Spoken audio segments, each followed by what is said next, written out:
Kak Putra biasanya mulai dengan doa. Ayo kita Bapak Ibu, saudara-saudara kita doa dulu yuk sebelum kita mulai acara kita. Bapa, kami sungguh bersyukur untuk cinta kasih dan penyertaan Tuhan. Kami kembali tiba di akhir minggu ini Tuhan.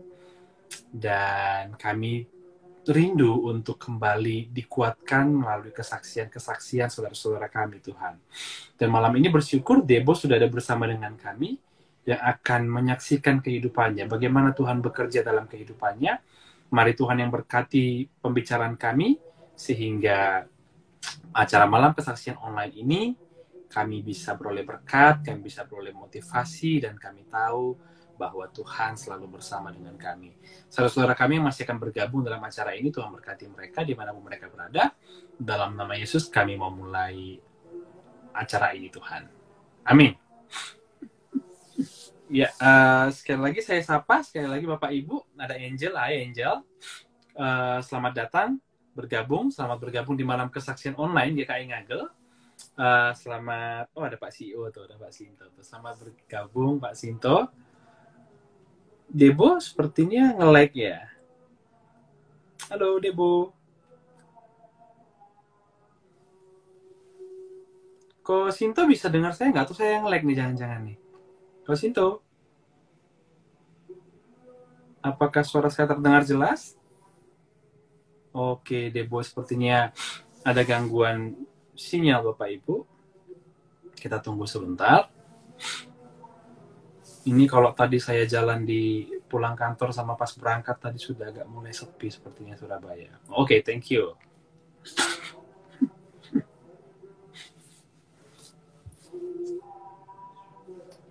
Coba kita undang Debo untuk join lagi.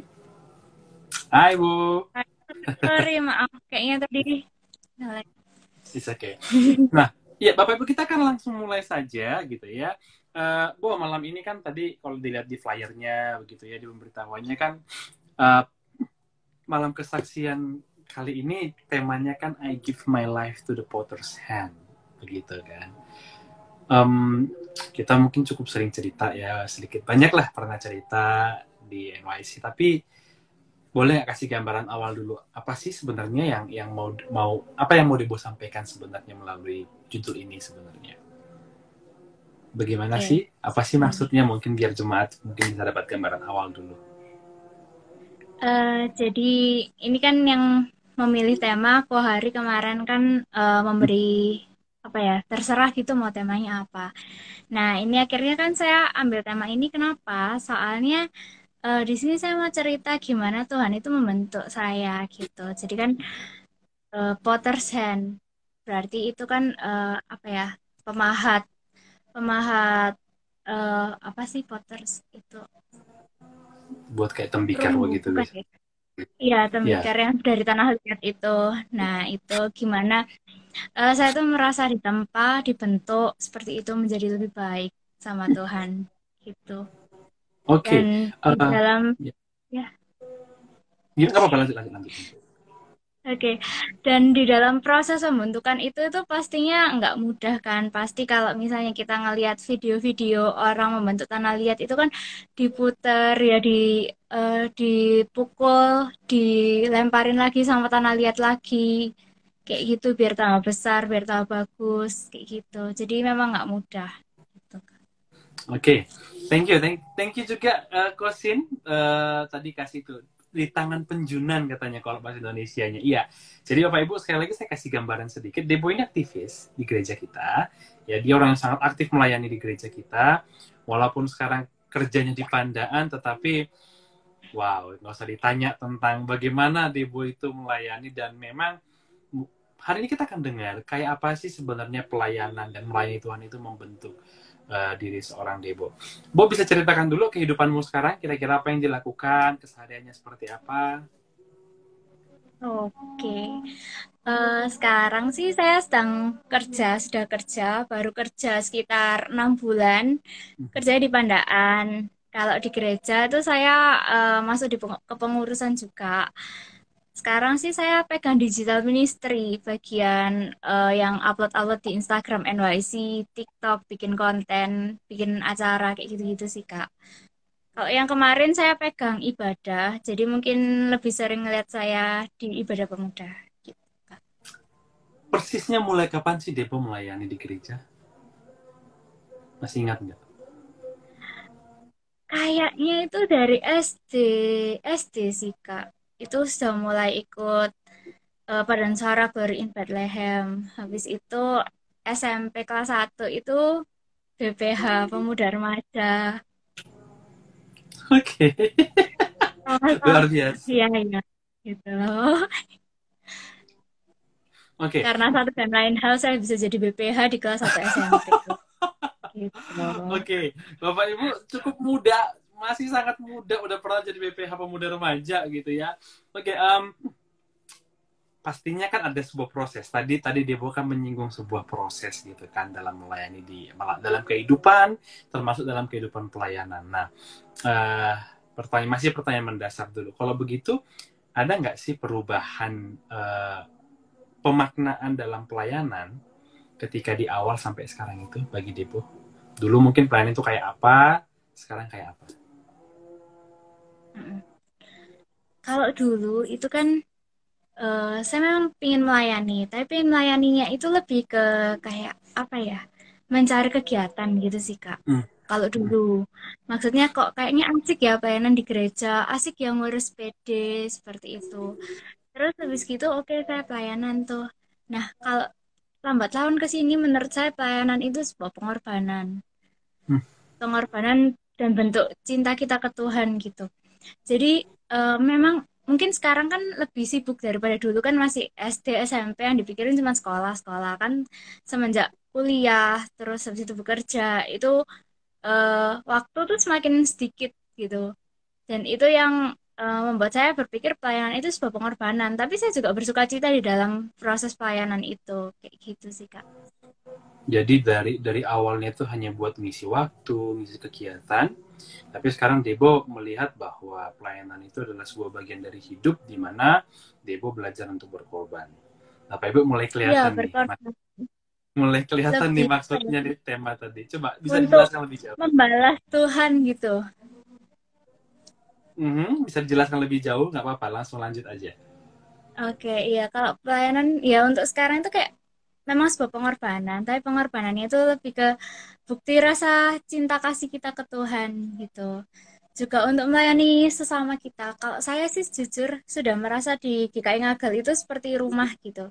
Dimana saya tuh mau kayak orang-orang yang datang ke Ngagel itu welcome, rasa kita tuh menerima, merasa mereka tuh bisa nyaman di GKI Ngagel. Jadi kayak seolah-olah saya tuh pengen membuat kayak eh, biar orang-orang itu nyaman datang di rumah tempat yang saya anggap rumah gitu. Oke, berarti kan memang benar. Itu menunjukkan ketika bagi Debo, Bapak Ibu, gereja dan pelayanan di gereja itu adalah seperti sebuah rumah. Ya, iya memang harusnya kita pengennya orang yang datang ke gereja juga merasakan kenyamanan begitu ya. Oke, berbicara tentang pengorbanan nih sekarang. Kalau Kak Putra nangkap kayaknya ke sini nih arahnya tema tadi begitu ya. Apa I put my life in Potter's hand gitu ya. Pengorbanan seperti apa aja sih yang Debo sudah rasakan? Apa sih bagian-bagian dari hidup Debo yang harus Debo korbankan untuk sebuah pelayanan di gereja terutama?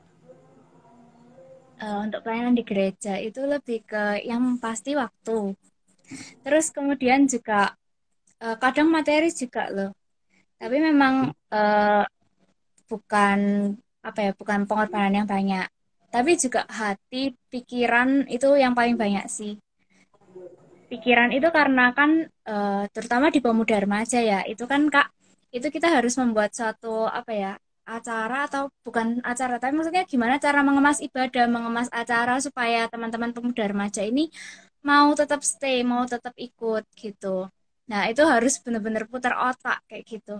Terus habis gitu hati juga, pengorbanan di perasaan itu banyak banget juga sebenarnya. Beberapa kali bentrok dengan teman-teman sepelayanan kayak gitu. Sama Kak Putra juga pernah kan ya gitu. Tapi kan loh, tapi semua itu kan yang membuat kita jadi lebih dekat, banyak belajar, banyak lebih mengenal kayak gitu. Oke. eh, gimana sih cara, karena kayak tadi misalnya kita mau coba lihat misalnya korban perasaan gitu ya, korban waktu, korban bahkan materi.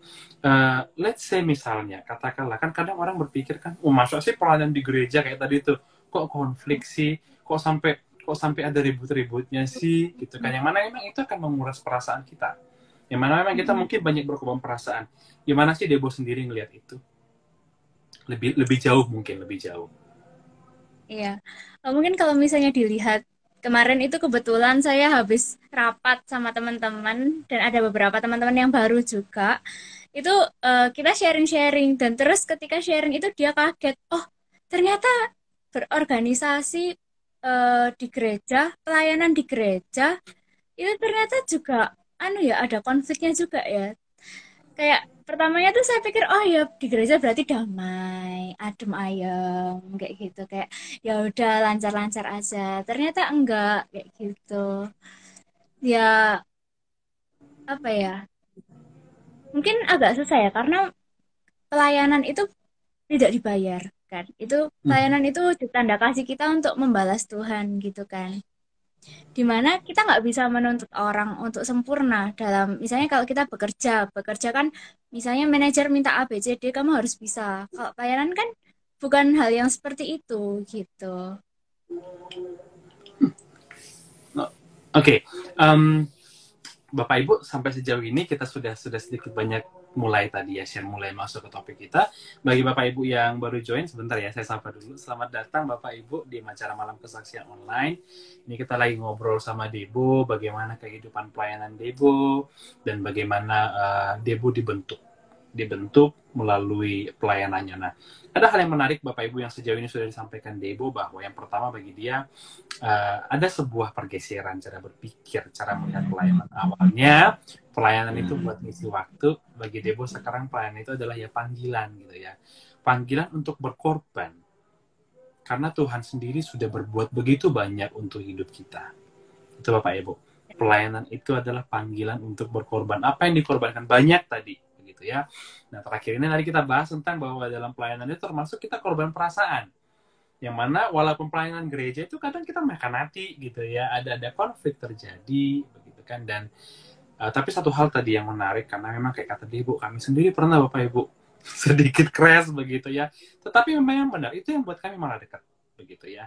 Jadi memang ya itu bagian dari pembentukan itu tadi.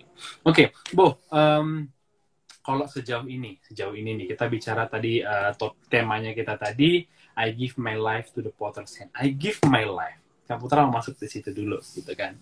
Uh, Give my life yang seperti apa sih sejauh ini yang Debo sudah lakukan? Oke, tadi sudah berkorban, tapi apakah bisa dijelaskan lebih jauh lagi? Apa sih yang sudah dikasih untuk Tuhannya melalui pelayanan ini? Iya, kalau I give my life itu lebih ke kayak eh, Tuhan, ini saya mau melayani apapun gimana ya Kak? Maksudnya kadang itu pelayanan tuh nggak sesuai ekspektasi kita kan. Nah, di situ tuh kadang itu kayak, oh iya, kadang itu kayak mangkel, dongkol, itu pengen berhenti. Ya. Nah, tapi di situ tuh kayak saya belajar untuk menyerahkan diri saya ke Tuhan. Ya udah Tuhan, oke, ayo tempa saya, oke kasih cobaan nggak apa-apa. Berarti ini tandanya kayak saya dikasih kesempatan Tuhan untuk menjadi lebih baik lagi gitu. Hmm. Jadi pencobaan yang datang ke saya itu bukan sebuah kayak aduh kenapa ya kayak gitu. Tapi lebih kayak oh Tuhan itu memilih saya karena Tuhan tahu saya kuat dan Tuhan mau saya menjadi lebih baik lagi kayak gitu. Jadi ya oke ini berat. Oke ini saya harus bisa ngelewatin ini. eh Ya apapun yang terjadi, saya percaya ini adalah dari Tuhan untuk saya. Iya, Oke, kayak jadi gitu. jadi bisa dibilang bahwa I give my life itu bahkan sampai ego begitu ya, hak untuk komplain, hak untuk merasa capek dan mau menyerah gitu ya. Depo masih dengan kita, masih dengan bisa dengan Raputra? Halo?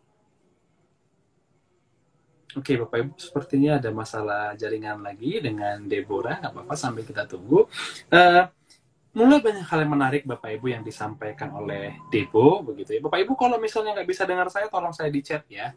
Di chat biar saya tahu, siapa tahu saya yang lagi nge-lag. Ada Saudara Satria Bernardi, kangen ke gereja GKI Ngagel. Silakan datang lagi, berkunjung, beribadah dengan kita. Ibadah kita sudah on-site lagi. Ya, Bapak Ibu, oke, ada Deborah sudah masuk lagi. Halo Debo.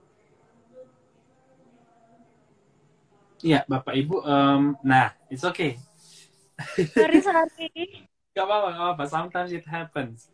Oke, berarti kalau tadi kepotong tadi omongan kita ya. Kalau Kak Putra melihat berarti bahwa I give my life itu bahkan sampai salah satu esensinya kita itu ego ya. Harus dikasih juga ya. Iya, Ego untuk pengen nyerah, ego untuk ngomel, ego untuk iya benar. bener ya. Dan Benar. itu udah enak ya harusnya ya. Bener ya. Iya dong, pastinya kayak kadang tuh kayak udah mangkel tapi juga nggak mau berhenti kayak ini kayak lebih ke kayak Tuhan nggak apa bentuk bentuk saya lebih lagi daripada saya harus berhenti dan menyerah kayak gitu. Dan satu lagi ego yang lain itu bukan ego untuk berhenti aja, tapi ego untuk tadi itu yang Kak Putra bilang untuk ngomelin orang kayak gitu misalnya. Kan seperti tadi yang saya bilang apa ya? Gereja itu pelayanan itu bukan sebuah pekerjaan, bukan kita bekerja gitu kan. Nah, jadi kita tuh apa ya nggak bisa nyetap orang misalnya nih ada singer yang suaranya nggak enak kayak gitu. Terus habis itu udah kamu nggak boleh singer lagi kan nggak kayak gitu kan. Siapa sih kita ini yang kayak apa ya? Yang menghentikan orang lain yang mau melayani Tuhan gitu loh. Siapa kita kok apa ya? Kita bukan orang yang layak untuk melakukan hal seperti itu gitu. Nah, itu kadang itu kayak mau apa ya? Aduh, suaramu nggak enak. Tapi ya gimana? Gitu kan? Itu kamu melayani. Ayo kita melayani bareng. Kita harus cari cara gimana caranya supaya eh, misalnya dia nggak fales dengan ngajari mungkin atau mainin di sound seperti itu sih Kak. Jadi ya Oke. banyak sih yang harus dikorbankan kayak gitu. Ya, Bapak Ibu kita coba lihat statementnya Debo tadi dari dua sisi begitu ya. Mungkin kesannya mungkin, loh, kok pelayanan kok menilai suaranya orang, misalnya tadi contoh begitu ya. Ya kami pernah bahas ini juga Bapak Ibu sejujurnya begitu ya, bahwa memang terkadang itu jadi pergumulan begitu karena kita juga enggak mau peribadahan itu akhirnya kan buat jemaat ngedumel gitu ya, benar ya Bu ya, ya kan. Ya. Tapi Bapak Ibu di sisi lain, apa yang disampaikan Debo tadi, saya pengen mengundang kita ngeliat dari sisi lain gitu. Disitulah malah dari pergumulan yang seperti itu tidak mudah Bapak Ibu, percayalah. Tidak mudah untuk mengakomodir dia pengen pelayanan, tetapi ada hambatan dalam dirinya untuk melayani. Tetapi kemudian kita harus tetap bisa akomodir pengennya dia melayani gitu. Karena di situ tadi saya melihat bahwa salah satu proses pembentukan yang dialami Debo, dan saya percaya teman-teman, itu tadi yang datang ke dalam hati saya adalah, oh, dari sini Debo dan teman-teman belajar untuk menjadi orang yang lebih wise. Benar nggak sih? Ya, Benar ya. terima kasih sudah disimpulkan. Jadi Bapak Ibu, iya, sejauh ini nih, kita bicara sejauh ini, memberikan hidup untuk melayani, memberikan hidup untuk dibentuk oleh Sang Penjunan, dibentuk oleh Tuhan, itu sejauh ini kita dengar dari Dewa bahwa itu nggak mudah, Bapak Ibu. Bahwa itu butuh suatu proses pengorbanan yang luar biasa. Kita masih akan lanjut Bapak Ibu, kalau ada pertanyaan buat Debo begitu ya, ada yang mau di-sharingkan, mau sapa-sapa boleh, santai aja gitu ya. Nah, Bo, pelayanan apa aja Ya. sih yang udah Debo jalani di gereja? Apa aja sih? Kayak tadi misalnya sempat gabung di Glory in Bethlehem, kemudian jadi BPH KP, bahkan apa lagi sih yang udah pernah, yang secara langsung udah pernah Debo lakukan? Hmm, paduan suara juga di Gori Oke. Sande, terus di Oh, oke. Veritas dulu ada, terus habis gitu sempat pegang ibadah remaja, persekutuan remaja, terus habis itu pemerhati, terus eh, pengurus di Ibadah Pemuda, sekarang lagi pegang digital ministry. WL juga ya biasanya ya, Oh pernah ya, WL kalau juga ya. LWL, Singer, Yang kayak mana sih yang gitu. paling challenging? Yang paling challenging itu waktu jadi pemerhati. Oke, why? Nah, itu jadi pemerhati itu berarti kan kayak kita harus memperhatikan jemaat nih. Kayak siapa sih yang baru ini mau kita harus ajak kenalan kayak gitu. Nah, itu jujur buat saya itu berat karena saya introvert. Hmm. Dimana ketika saya ngobrol sama orang baru itu tuh sangat melelahkan sebenarnya. Cuman saya juga punya keinginan yang tadi yang saya bilang di awal itu, saya tuh mau orang lain yang datang itu juga merasa nyaman berada di KI Ngagel gitu.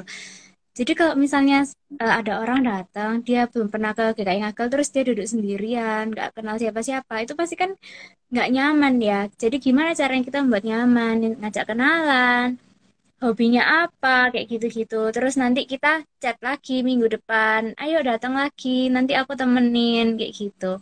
Tapi jujur itu waktu pada saat saya masih ada di divisi itu tuh bener-bener sangat menguras tenaga, sangat capek, bener-bener capek sih. Karena Lagi-lagi ya kita, berarti pengorbanan perasaan lagi besar ya. iya. Apalagi tantangan-tantangan yang Debo pernah hadapi. Selain itu bagian misalnya kalau kalau misalnya jadi WL nih, apa tuh tantangan yang paling sulit tuh? Untuk dibentuk itu paling banyak dibentuk di bagian apa kalau jadi WL tuh? Kalau dari WL itu dibentuk apa ya? Lebih ke perasaan ya. Kadang itu ada yang kayak bilang, oh WL-nya kok kayak gini, WL-nya kok kayak gitu, Oh kayak iya. gitu-gitu. Iya, gitu Terus sih. gimana Debo mengatasi itu? Mengatasi pendapat-pendapat seperti itu? Ya awal-awal itu mungkin kayak agak mangkel gitu ya, kayak Gak baper eh, gitu ya? iya kayak saya pelayanan tuh kayak ya kayak anggapannya ya kasarannya ya kak ya. Untung-untung masih saya mau pelayanan kayak gitu kan. Tapi Ada lama-lama tipikal ya begitu. iya, tapi lama-lama saya belajar nggak kayak gitu dong cara mikirnya gitu. Maksudnya eh kak gimana ya kak? Kalau kamu mau memberikan sesuatu buat Tuhan ya berikan semuanya nggak boleh ngedumel itu kan anggapannya kan kayak kita memberikan sesuatu tapi kayak apa ya setengah-setengah gitu kak. Mau nanya dong, kamu barusan jelaskan begini gitu ya, pergulatan yang ada dalam pikiranmu begitu. Maksud kakak begini, di mana sih kamu belajar mengatasi semua itu? Karena kan kayak tadi kakak lihat kan kadang kamu kan sering, bukan kadang, beberapa kali dari kesaksianmu tadi, kamu seolah-olah melawan dirimu sendiri, bergumul sendiri begitu. Dan kamu jadi kuat gitu. Apakah mungkin di mana sih kamu belajar menenangkan pikiranmu seperti itu atau gimana sih? Kok bisa gitu loh? Ada orang yang karena Putra tahu ada orang yang akhirnya memutuskan yaitu ya marah kemudian pergi gitu nggak peduli gitu kan, tapi kan dia bukan berusaha untuk fight bahkan melawan diri sendiri, menenangkan diri sendiri. That's amazing. Where did you learn it? Saya jujur nggak tahu Kak belajarnya dari mana. Cuman dari dulu itu tuh saya belajar yang saya pegang dalam hidup saya. Apapun yang terjadi dalam hidup saya, maksudnya cobaan apapun, kecil, besar, apapun itu, saya percaya itu datangnya itu dari Tuhan. Maksudnya ya itu Tuhan itu mau membentuk saya kayak gitu. Jadi walaupun misalnya orang menghina saya WL-nya nggak enak, misal contoh kayak gitu, atau orang bilang saya kayak gini gitu, gini gitu. Saya berasa itu kayak oke itu menyakiti saya, tapi saya percaya itu adalah dari Tuhan, di mana saya dari kata-kata orang itu saya tuh bisa jadi lebih baik lagi. Kalau misalnya WL saya kurang A, B, C, D, ya udah saya buat A, B, C, D ya tuh lebih baik lagi kayak gitu Kak. Itu saya belajarnya itu sih Kak. Dan bersyukur sekali saya tumbuh di gereja dari kecil, dari saya eh, TK itu sampai sekarang dan benar-benar tumbuh di gereja dan itu membuat saya hidup di keluarga saya, di kehidupan saya di luar gereja itu tuh menjadi apa ya Kak, lebih kuat itu tadi. Sebenarnya ya Kak, jujur, yang mau saya bawakan hari ini bukan tentang pelayanan Kak. Oh, terus apa itu? Gak apa, habis ini kita bisa bahas. Masih ada setengah jam lagi. Oke.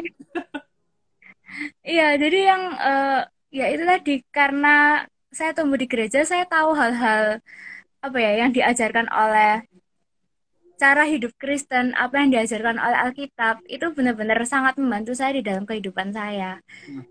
Nggak hanya bergereja aja, di mana saya kalau mendapat pencobaan apapun itu saya merasa ini saya sedang dibentuk nih. Ini Tuhan mau saya lebih kuat lagi kayak gitu. Oke.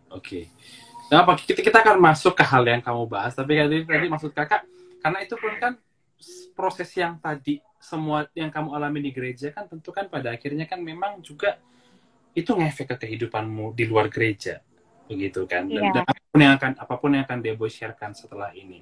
Nah, sebelum habis ini Debo kakak kasih waktu untuk share apa yang mau kamu share gitu ya. Tapi Bapak Ibu sampai di sini pun begitu ya, Debo itu sudah kasih banyak sekali insight buat kita begitu, bahwa satu hal yang paling penting bagi saya sekarang adalah mindset, cara berpikir begitu ya. Bagaimana akhirnya dalam pelayanan, dalam menghadapi persoalan kehidupan apapun itu perlu mindset yang benar begitu, sehingga kayak tadi mau apapun yang terjadi di Debo itu karena bagi dia hidup ini dibentuk Tuhan dan untuk memang buat Tuhan gitu ya, sehingga apapun itu, godaan apapun itu mau menyerah atau tetap kembali ke situ. Oke, Bo, now silakan share apapun yang mau kamu share tentang apapun itu ya. Gak apa-apa, silakan yuk. Bapak Ibu sekali kalau mau nanya, kalau mau ada yang mau disampaikan, silakan lewat kolom komentar ya. Silakan, Bu. Oke, Kak. Maaf ya, Kak. Saya sebenarnya tadi Kakak tanyakan tuh saya sama sekali belum persiapan gitu. Dan saya pun belum di briefing sebenarnya. Oke, silakan. Tapi itu translate. Berjalan sangat baik loh malah lo, serius. Itu berkat luar biasa juga buat kakak. Yuk, silakan. Biasanya kita sering ngobrol ya, Kak. Iya. Untungnya gitu. Iya. Yuk, silakan. Jadi yang mau saya sharingkan itu beberapa tahun lalu itu di mana hidup saya itu benar-benar berasa ditempa mati-matian sama Tuhan. Jadi waktu itu tuh 2020 Desember itu keluarga saya kena COVID. Jadi itu pertama ya itu yang mau saya ceritakan Kak Putra sebenarnya. Jadi pada saat itu tuh pertama yang kena COVID itu papa. Nah, keluarga saya memang bukan keluarga yang tidak percaya COVID, bukan. Tapi juga bukan yang sangat menjaga higienitas sampai yang gimana gitu. Juga nggak juga, jadi biasa aja waktu pada saat itu gitu. Nah, pada saat itu kan COVID sedang naik-naiknya. Terus habis itu papa tuh dari luar kota, waktu pulang itu demam sama batuk. Nggak berhenti-berhenti. Sudah diminta untuk ke dokter tapi nggak mau. Karena kan memang kalau dari keluarga saya tuh kayak ya nanti sembuh sendiri, nggak usah ke dokter, buang-buang uang kayak gitu. Nah, tapi karena parah, akhirnya dibawa ke dokter dan ternyata oh COVID beneran dan saturasinya sudah cukup rendah. Akhirnya papa harus dibawa ke rumah sakit. Nah, waktu itu dapatnya di dokter Sutomo, Kak. Jadi langsung habis dari dokter positif, langsung dibawa ke dokter Sutomo. Nah, pada saat Desember itu COVID lagi tinggi-tingginya banget. Jadi semua rumah sakit itu full. Gitu. Jadi pada saat itu papa masuk di dokter Sutomo, kamar untuk COVID-nya juga full. Jadi akhirnya papa ditaruh di IGD. Nah, ternyata kalau di IGD itu harus dijaga 24 jam. Nggak boleh ditinggal. Nah, pada saat itu, ternyata setelah ngantar papa itu, Steven kan yang antar. Steven panas. Gitu. Terus mama sudah batuk-batuk. Gitu. Nah, jadi mau nggak mau yang jaga papa saya. Nah, ternyata di IGD itu, IGD khusus COVID itu depan, belakang, kiri, kanan, itu semua COVID semua, batuk-batuk, udah wis gak karu-karuan. Dan di sana saya cuman dikasih kayak celemek plastik gitu buat nggak tahu buat apa, berguna atau enggak. APD-APD-an lah gitu. Iya, APD-nya tidak memadai gitu. Ya gitu akhirnya ya udah saya jagain papa di situ. Singkat cerita akhirnya kan papa sudah bisa ditinggal karena sudah masuk kamar. Terus habis gitu ternyata mama juga parah. Akhirnya COVID-nya memarah sampai sesak juga, akhirnya harus dibawa ke rumah sakit juga, tapi di rumah sakit yang berbeda. Nah, ternyata Steven itu juga panas dan COVID dan harus isoman di rumah. Nah, terus saya sudah swab berkali-kali, ternyata saya nggak COVID sama sekali. Berkali-kali juga tuh saya tetap negatif, kayak gitu. Di rumah juga ada emak engkong yang punya komorbid, yang harus dijaga juga kan pastinya. Jadi, ya itu saya waktu itu cukup parah sih. Jadi harus jaga semuanya. Ngurusin papa, ngurusin mama, ngurusin Steven, ngurusin makannya emak engkong itu.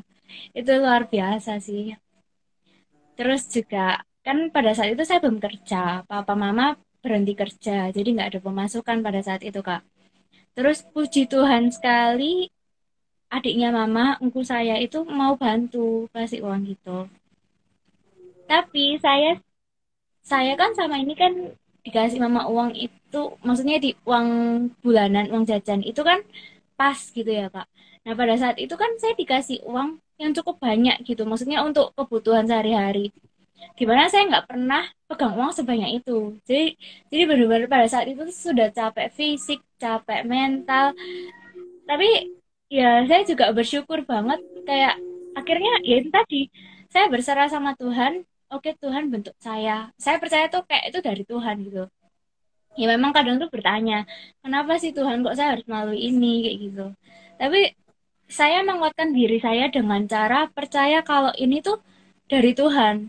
Tuhan Tuhan mau Debbie itu tambah kuat kayak gitu. Jadi oke, kita jalanin gitu. Oke, kita itu maksudnya saya dan Tuhan, ayo Tuhan bantu saya untuk jalan bareng-bareng kayak gitu. Jadi di sana saya belajar cara manage uang, saya belajar cara ngurus administrasi ini itu. Terus habis gitu manage waktu juga kapan harus ngasih makan Steven, kapan harus ngurus papa, kapan harus ngurus mama di rumah sakit kayak gitu. Dan banyak juga teman-teman yang bantu kayak gitu sih. Jadi saya benar-benar pada saat itu benar-benar kayak titik enggak ya titik rendah saya di mana saya benar-benar capek nggak karu-karuan berjuang sendirian. Tapi ya itu tadi yang menguatkan saya itu cuman ya tadi kayak Kak Putra bilang itu mindset yang bilang kalau ini semua dari Tuhan, Tuhan mau bentuk Debbie lebih baik lagi gitu. Dan apa hasil semuanya itu? Apa hasil pembentukan yang paling menonjol dalam dirinya Devo sekarang? eh Ya, saya merasa saya lebih kuat gitu. Yang pertama, tadi itu yang paling kelihatan itu bisa manage uang. Ya, karena itu pada saat itu benar-benar pertama kali manage uang yang banyak gitu sih, Kak. Terus habis gitu, eh lebih kuat sih, Kak. Kayak misalnya ya, saya yang pertamanya ngira, aduh, bolak-balik 2 rumah sakit Ya, ada berkali-kali. sekarang. Itu kayak Ya. capek lah ya. Pasti kayak nggak, pertama mikirnya nggak masuk akal. Tapi ternyata saya bisa gitu loh. Terus akhirnya saya sekarang bisa bolak-balik pandaan kadang-kadang kayak gitu contohnya. Jadi kan anggapannya lebih kuat bukan secara mental aja, secara fisik juga loh gitu. Saya Bapak Ibu masih ingat kejadian yang dia ceritakan tadi. Waktu itu saya mau ke Jakarta karena waktu itu Steven tahu juga akhirnya karena kami kelompok KTB kami memutuskan waktu itu ngirim makanan ya, ngirim makanan ke rumah. Anak-anak mau sekalian ngedrop saya ke bandara, kasih Debo yang terima. Dan ini yang Debo nggak tahu, waktu itu kami di mobil itu saya, Michael sama Davin itu lihat bilang, oh wow, Debo itu kayaknya capek banget ya, gila. Debo itu ya apa jadi Debo itu ya, ngurus papanya, ngurus mamanya, ngurus Steven gitu ya. Tapi Bapak Ibu dan Debo, satu hal yang waktu itu kakak lihat dalam dirimu memang kakak, saya nggak ngelihat Bapak Ibu di sorot matanya dia, di cara dia waktu itu menyambut kami waktu ngantar makanan itu, nggak ada mengeluh yang saya lihat gitu. Yang ada itu ketika kita datang dia nggak tahu, kamu kelihatan senang sekali gitu ya, ada yang mengunjungi begitu ya, walaupun nggak boleh masuk tapi menangkap ada sebuah semangat. Dan itu yang sebenarnya saya juga cukup lama merenung, kok bisa ya. Hitungannya berarti kan 3, 4 lah ya tadi ya, mama, papa, Stephen, sama kakek nenek gitu ya. Itu bukan hal yang mudah sama sekali Bapak Ibu. Dan oh wow begitu ya. Ada detail-detail yang mau disampaikan lagi dari kisah tadi itu mungkin? Ada kejadian-kejadian apa lagi yang mungkin itu benar-benar mengujimu, benar-benar membentukmu? Eh, kurang lebih sih garis besarnya sih kayak gitu sih Kak. Cuman tadi yang dengar Kak Putra bilang seperti itu, Kak Putra cerita dari sisinya teman-teman, dari sisi Ino, Davin, MST itu benar kayak jadinya tuh kayak ya ini mungkin ya ini pada saat itu tuh saya benar-benar kayak capek kayak nggak tahu Oh iya. kayak pada saat itu tuh kita nggak bisa melihat kita sedang dibentuk. Maksudnya nggak bisa melihat hasilnya kan, hasilnya. Padahal orang lain tuh bisa melihat hasilnya kayak gitu loh. Kita cuma ngerasa dipukul, kayak anggapannya kayak tadi lihat itu dipukul, dipencet, di apa, ditekan, dikremes kayak sakitnya tuh kerasa banget pada saat itu. Tapi kita nggak bisa lihat hasilnya. Kayak apa sih yang Tuhan mau? Tapi kayak kita ya cuma berserah aja ya udah Tuhan kayak mau dibentuk kayak gimana dengan cara apapun ya terserah gitu. Tapi ternyata orang lain bisa lihat hasilnya gitu. Saya bisa lihat hasilnya setelah beberapa bulan setelah itu. Tapi pernah nggak Ya, sih benar-benar yang kayak nggak mau tahu, aku capek nggak mau tahu, itu pernah nggak sih di titik itu? Ada nggak sih? Aku udah nggak mau tahu ngapain, aku capek, mentalku capek, fisikku capek, boh gitu, ada nggak sih titik seperti itu? Atau enggak sama sekali? ya iya ada Kak. Ya ada, cuman waktu untuk capek itu ada waktunya gitu Kak. Oke, boleh capek. Tapi habis itu ya harus bangkit lagi. Mau sampai kapan? Mau jadi apa? Kalau capek terus-terus kamu tidak melakukan apa-apa, udah mau diem aja gitu. Enggak kan? Pasti juga harus bangkit lagi kan? Bapak Ibu saudara-saudara, luar biasa loh dia ini, beneran loh, luar biasa. Maksudnya saya nggak tahu, saya sendiri Bapak Ibu cukup diingatkan begitu ya, capek terus mau nggak buat apa-apa begitu ya. Dan memang benar, saya langsung gini ya, ketika kebayang nggak sih Bapak Ibu, waktu itu Debo memutuskan untuk aku nggak peduli, aku cuma peduli diriku, aku capek gitu kan, mental capek, perasaan capek, badan, aku mau diem dulu gitu, aku nggak mau buat apa-apa dulu. Kebayang nggak Bapak Ibu apa yang mungkin bisa terjadi dengan papanya, dengan mamanya, dengan adiknya gitu ya. Tapi di situ juga lah ya, kalau kita mungkin bisa melihat sebuah pengorbanan yang luar biasa besar Bapak Ibu. Lagi-lagi, kalau tadi setengah jam pertama versi pelayanan, ini sekarang versi kehidupannya dia gitu ya. Lagi-lagi bahwa memang proses pembentukan di tangan Sang Penjunan, di tangan Tuhan itu adalah proses yang gak enak gitu ya. Bener, waktu kami ngeliat, kami tahu dia capek Bapak Ibu. Waktu kami waktu itu ngantar capcay sama apa ya waktu itu, lupa ya. Iya, pokoknya Chinese food, Kak. Waktu ngantar itu ya kelihatan Bapak Ibu bahwa dia itu capek gitu ya. Tetapi ya seperti ini, seperti Bapak Ibu lihat senyumnya kayak gini, ya begitu menyambut kami begitu ya. Kayak roto-roto bingung nih, anak sebenarnya capek apa gimana, kok kayaknya enjoy aja begitu. Tapi satu hal Debo ingatkan pada kita tadi, bahwa mungkin kita nggak tahu sama sekali bagaimana proses di balik itu tadi gitu ya. Nggak ngerti bahwa dalam proses pembentukan seseorang itu dia dibentuk dengan sangat luar biasa keras, luar biasa sakit begitu ya. Dan jangan-jangan mungkin yang bisa dilakukan hanya tersenyum karena nggak tahu lagi mau ngapain gitu. Kadang-kadang mungkin bisa seperti itu gitu ya. Benar nggak Bu? Iya, iya, ada gitu. Ketika Papa Mama Stephen sehat, what comes to your mind first? Wih, itu relief banget sih Kak, kayak puji Tuhan. Aduh, nggak tahu Sekarang Kak, wajahmu kayak nggak masih bisa banget. dikatakan. Kayak ya Tuhan, ya gitulah kamu kayak bersyukur banget, banget, nget. Ada nggak merasa kamu memenangkan sebuah pertandingan? Ya itu ada juga. Tapi saya lebih ke bersyukur bahwa mama nggak apa-apa sih, kan nggak apa-apa. Itu jauh lebih besar daripada saya merasakan untuk diri saya sendiri. Itu pun bentuk dari sebuah pengorbanan, cara berpikir yang berkorban begitu loh. Bapak Ibu serius nih, gak ada yang mau bertanya nih, gak ada yang mau say something today Bu begitu ya. Dari tadi lihat, bahkan saya lihat di sini banyak anak muda malam ini yang join dari tadi bolak-balik kayaknya gitu ya. Sangka kasih hati juga tadi join, saya lihat gitu ya, dari Ricky tadi Oh saya iya, tak. lihat. Gak tahu Ricky masih nonton gak nih gitu. Ini loh Rick. Ceritanya Ricky masih tahu lah palingnya. Oke,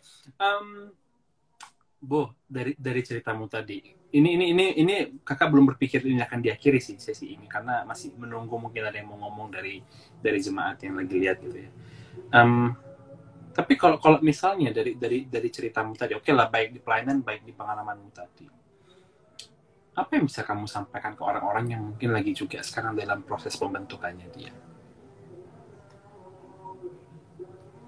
Kalau dari saya sih, mungkin pada saat ini eh, Bapak, Ibu, teman-teman sedang dalam mungkin posisi terendah, lagi sakit, mungkin lagi ditempa gitu. Mungkin pada saat ini Bapak Ibu nggak bisa merasakan eh reliefnya apa ya, Kak, kayak nggak bisa merasakan hasilnya, nggak tahu hasilnya tuh apa. Cuman kerasanya tuh kayak sakit, sakit, sakit aja gitu.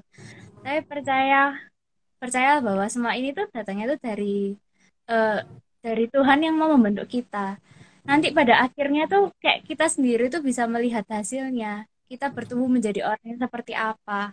Tuhan mau kita tuh jadi orang yang seperti apa, kayak gitu. Nanti akan kayak apa ya, bisa menepuk pundak sendiri. Wow, kamu keren loh bisa ngelewatin ini semua. Kamu keren loh bisa jadi orang yang seperti sekarang ini, kayak gitu. Kalau nggak ngelewatin hal yang itu, mungkin kamu nggak bisa sekeren sekarang. Kayak gitu sih, Kak. Luar biasa banget sih. Caramu sekarang melihat Tuhan setelah semua itu seperti apa? Ricky tuh, makasih Kak.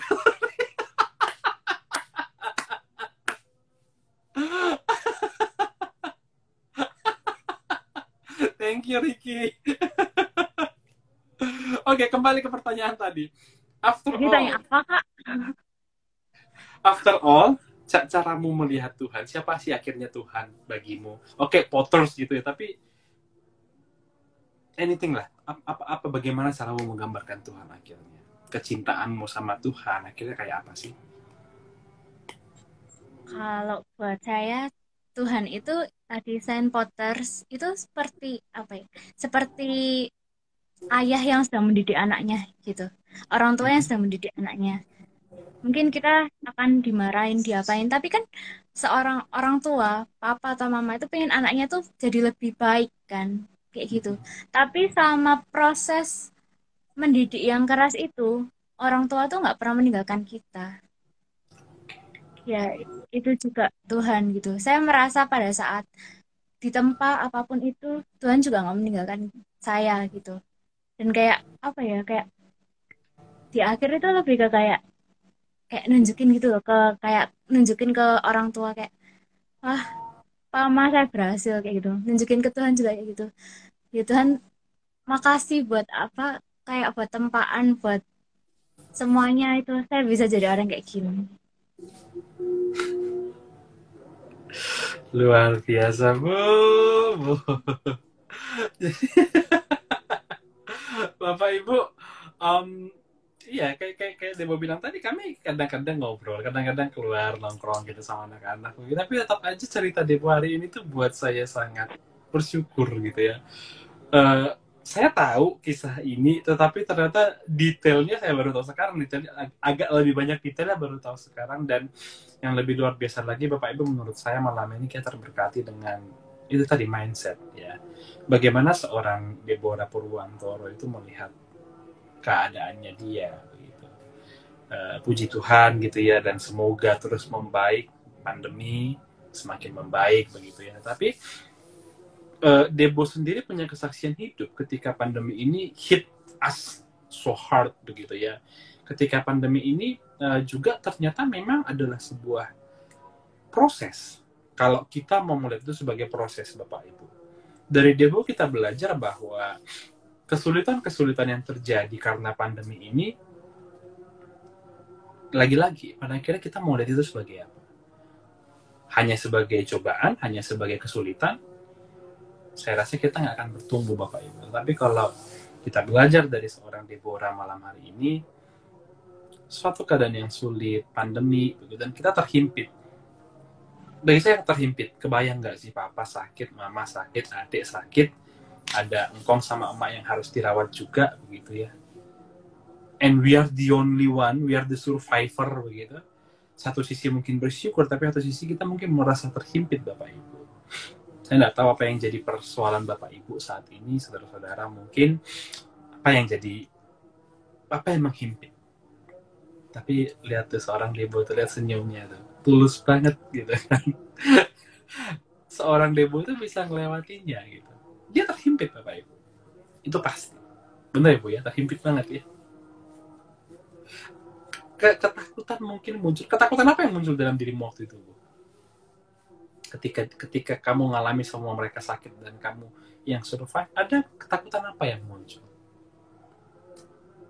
Takut sih, paling besar takut kehilangan sih, Kak. Kan waktu itu kan COVID nggak main-main ya, Kak. Itu sih. Kayak, saya lebih ke kayak, ya saya mau melakukan apapun wes. Saya pokoknya papa mama sama Steven semuanya aman gitu. Dan puji Tuhan, ya itu hal yang paling saya syukuri setelah itu ya papa mama Steven semuanya sehat.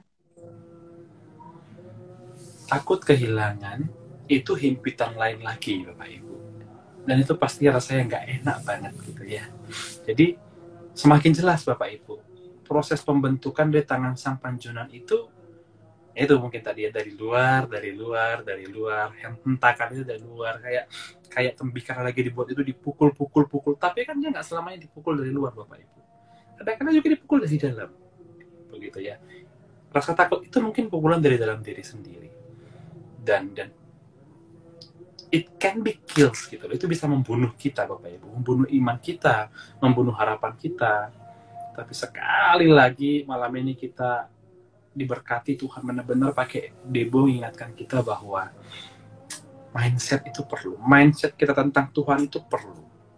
Nggak hanya ngelihat. Jadi Bapak Ibu, saya berharap kita nggak salah tangkap bahwa dari tadi Debo kan bilang bagi dia semua ini dari Tuhan, proses dari Tuhan. Tetapi Bapak Ibu, harusnya sama sekali kita nggak menangkap bahwa itu sebagai sebuah kepasifan. Ya wes, gitu. Enggak. Tapi seorang Debo itu menunjukkan malah karena semakin kita sadar itu dari Tuhan, semakin kita berperkara, semakin kita mengerjakan bagian kita dengan satu keyakinan bahwa Tuhan terus beserta dengan kita dan kemenangan itu akan ada. Betul, Bu? Iya. Iya, benar, Kak. Gitu, Kak. Mungkin kalau boleh saya nambahin sedikit ya, Kak. Silakan. Mungkin tadi kan Kakak tanya, itu mindset datang dari mana gitu. Yang tadi saya bilang saya nggak tahu datang dari mana, cuman saya taunya seperti itu. Ya itu nggak akan datang kalau saya nggak bertumbuh di gereja. Wow. Iya kan? Itu nggak akan datang kalau saya nggak bertumbuh di gereja. Jadi mungkin Bapak Ibu yang punya anak-anak kecil gitu, biarkan anaknya tuh tumbuh di gereja kayak gitu. Mungkin secara nggak langsung papa mama saya mungkin nggak ngajarin langsung gitu. Tapi saya belajar mindset itu entah dari khotbah siapa atau entah dari sharing siapa. Tapi ya dari gereja pastinya. Gitu, Kak. Bapak Ibu, datang saya pancing untuk statement ini keluar. Akhirnya keluar Bapak Ibu. Karena memang begini Bapak Ibu, bukan dalam rangka promosi NYC menurut saya, nggak apa-apa juga sih. Kalian ya. Boleh kalau boleh promosi. Nggak salah juga Bapak Ibu, nggak salah juga Bu, begitu. Tapi memang Bapak Ibu, inilah salah satu hasilnya ketika memang benar anak bertumbuh di gereja. Nggak ada gereja yang sempurna menurut saya, nggak ada gitu. Karena tadi Debo sendiri sudah spill out sedikit gitu ya, ketika dalam pelayanan pun ada banyak pergumulannya begitu ya. Tetapi ketika kita coba mempercayakan anak bertumbuh di gereja, gitu ya, dan kita mendampingi anak bertumbuh di gereja, iya ini salah satunya hasilnya Debo ini, Bapak Ibu. Bayangkan siapa sih orang tua yang nggak mau punya anak punya mindset yang jelas, punya kekuatan begitu ya, punya kekuatan yang lahir dalam dirinya dari proses imannya, Bapak Ibu. Jadi kita kan bergereja itu kan sebenarnya berproses iman gitu, secara iman gitu ya. Saya juga yakin tadi sendiri Debo sudah jujur di awal, Bapak Ibu, bahwa awalnya ke gereja itu untuk apa tadi? Isi waktu. Tetapi bagaimana akhirnya proses itu berjalan, Bapak Ibu. Proses pembentukan di tangan Sang Penjunan, Debo dibentuk sedemikian rupa di pelayanan, dalam kehidupannya. Yang dia pun sangat banyak mengingatkan saya malam ini, dan saya percaya juga banyak mengingatkan, menguatkan Bapak Ibu sekalian. Bo, kayaknya pendengar kita ini sangat terinspirasi denganmu sampai nggak ada yang nanya. Mereka sepertinya berusaha mencerna setiap statementmu. Panjangan kayaknya, Kak. No. Statement penutupmu apa tuh? Statement penutup, ya kayaknya tadi sudah disimpulkan sih sama Kak Putra. Sama sih, ya intinya mindset itu tadi itu terbentuk dari, mungkin karena saya tumbuh di gereja itu. Mindset itu tumbuh di gereja, dan mindset saya itu adalah apapun yang terjadi dalam hidup saya, itu tuh Tuhan mau saya menjadi lebih baik lagi. Dan bersama dengan Tuhan, itu tuh saya pasti bisa melewatinya. Seperti tadi itu. Seperti orang tua yang mau mendidik anaknya menjadi lebih baik lagi. Gitu. Thank you so much, Lobo. Ya, thank you so much. Kakak sangat percaya bahwa kamu malam ini speak, gitu ya, kamu bicara malam ini, kamu berbagi malam ini. Kakak sangat percaya dan berdoa ada dari antara jemaat yang mendengarkan ini tumbuh harapan dalam dirinya. Gitu. Karena dari tadi semua yang kamu sampaikan itu cerita pengharapan. Itu sesuatu yang kita butuhkan, gitu ya. Dan pengharapan itu bukan datang dari manusia, tetapi pengharapan itu datangnya dari Tuhan. Itu sangat jelas dari kesaksian hidupmu. Bapak Ibu, apapun yang jadi persoalan Bapak Ibu saat ini, apapun yang jadi pergumulan Bapak Ibu saat ini, sekali lagi ingatlah bahwa melalui Deborah Purwantoro, malam ini Tuhan lagi pengen ngomong sama kita, sama Bapak Ibu, terutama yang lagi, itu tadi kata Debo, yang lagi ada di titik terendah kehidupan. Keep fighting, akan ada akhirnya, benar ya Bu ya? Akan ada akhir, dan Tuhan pasti bersama dengan kita. Ada lagi yang mau disampaikan, Bu? Sudah, Kak. Terima kasih, Kak.